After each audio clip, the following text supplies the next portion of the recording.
Hello, everybody. This is Catholic Dad, episode number 303, Utopia and Obedience. So let's go back to the Garden of Eden. Pretty much everything comes from there. The fall of man and all the sin in the world comes from the Garden of Eden. Now, Adam and Eve, they had Utopia, right? They had the perfect place. Utopia means no place, by the way. But they had all the food they can eat. They had eternal life. They had no disease. And they had essentially they could do whatever they want. The world was theirs, with the exception of one thing. And what was that one thing? That one thing was you can't eat from the tree of knowledge. You can't disobey God's law. He told you don't eat from the tree of knowledge, and so they just couldn't help themselves, and they did. And so the fall in the garden, the fall, is a sin of disobedience to God. And when they lost the Garden of Eden, they lost their utopia, right? Their no place. And so Utopia was lost. The Garden of Eden was lost because they got thrown out of the Garden of Eden because of disobedience. Now, this is going to be a little bit complex. Maybe people don't think this way, but I certainly do. And if you have any questions, just write them down below. But the human mind is always looking for utopia. I don't know if you've thought about that or not, but like every revolution in every country is a desire to look for utopia. In terms of like the communistic utopia, you're looking for the perfect place on earth. People could design governments perfectly for the perfect place for humans to exist, and everybody could have enough, and nobody has to suffer.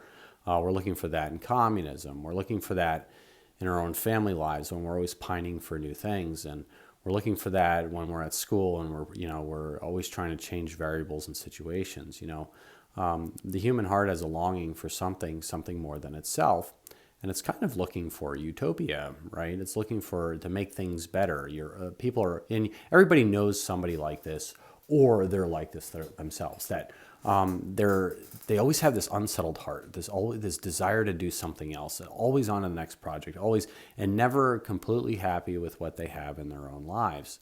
And that's the pining, the longing for heaven, essentially, the utopian place, the Garden of Eden. And well, here's the problem with that. They're not going to get it back, not in this lifetime, because we're living in a vale of tears. Now, the reason why they'll never have it back in this lifetime is a sin of disobedience. It's the fall in the garden. And so we lost our heaven on earth. We lost our heaven on earth because of our disobedience. So how do we march towards that utopian dream or the maximum happiness on this planet again? Is it the materialism of the world? Is it like buying as many toys as you want? Is it like living the La Vida Dolce or the sweet life?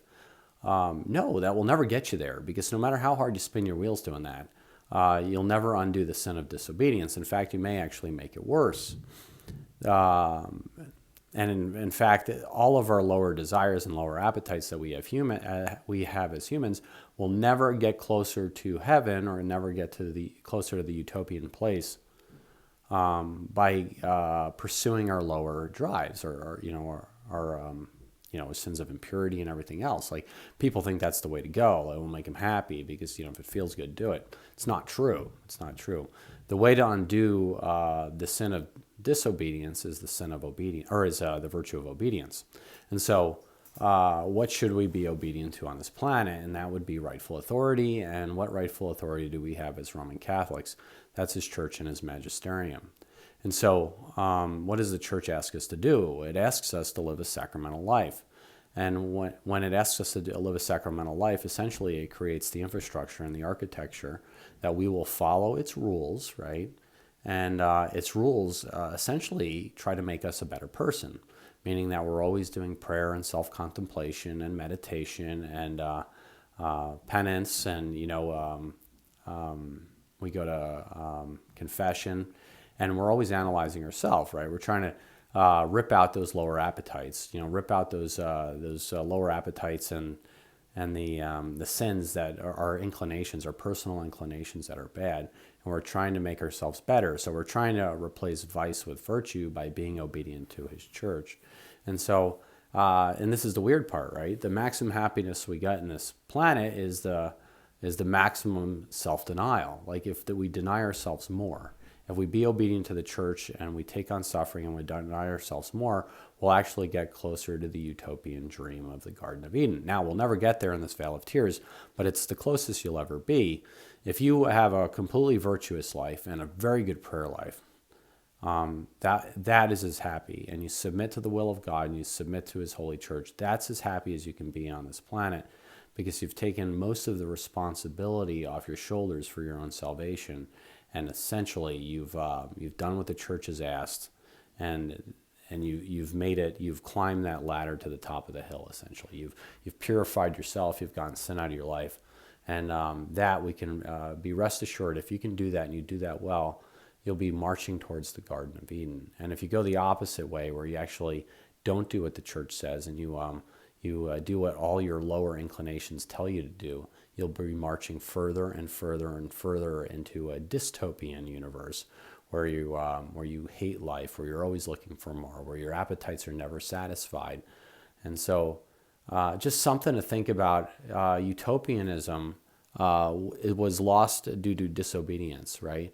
And the only way you can get towards that again is being obedient to his church and his magisterium. And so, by the way, there's lots of ways to be disobedient to his church, but one is not living a sacramental life. One is actually saying that his church is not his church. One is, schisming. One is, being heretical. One is being, and that will take you further and further and further away from true happiness until you despair. And that brings you closer and closer and closer to hell. And so, well, anyway, this is Catholic Dad.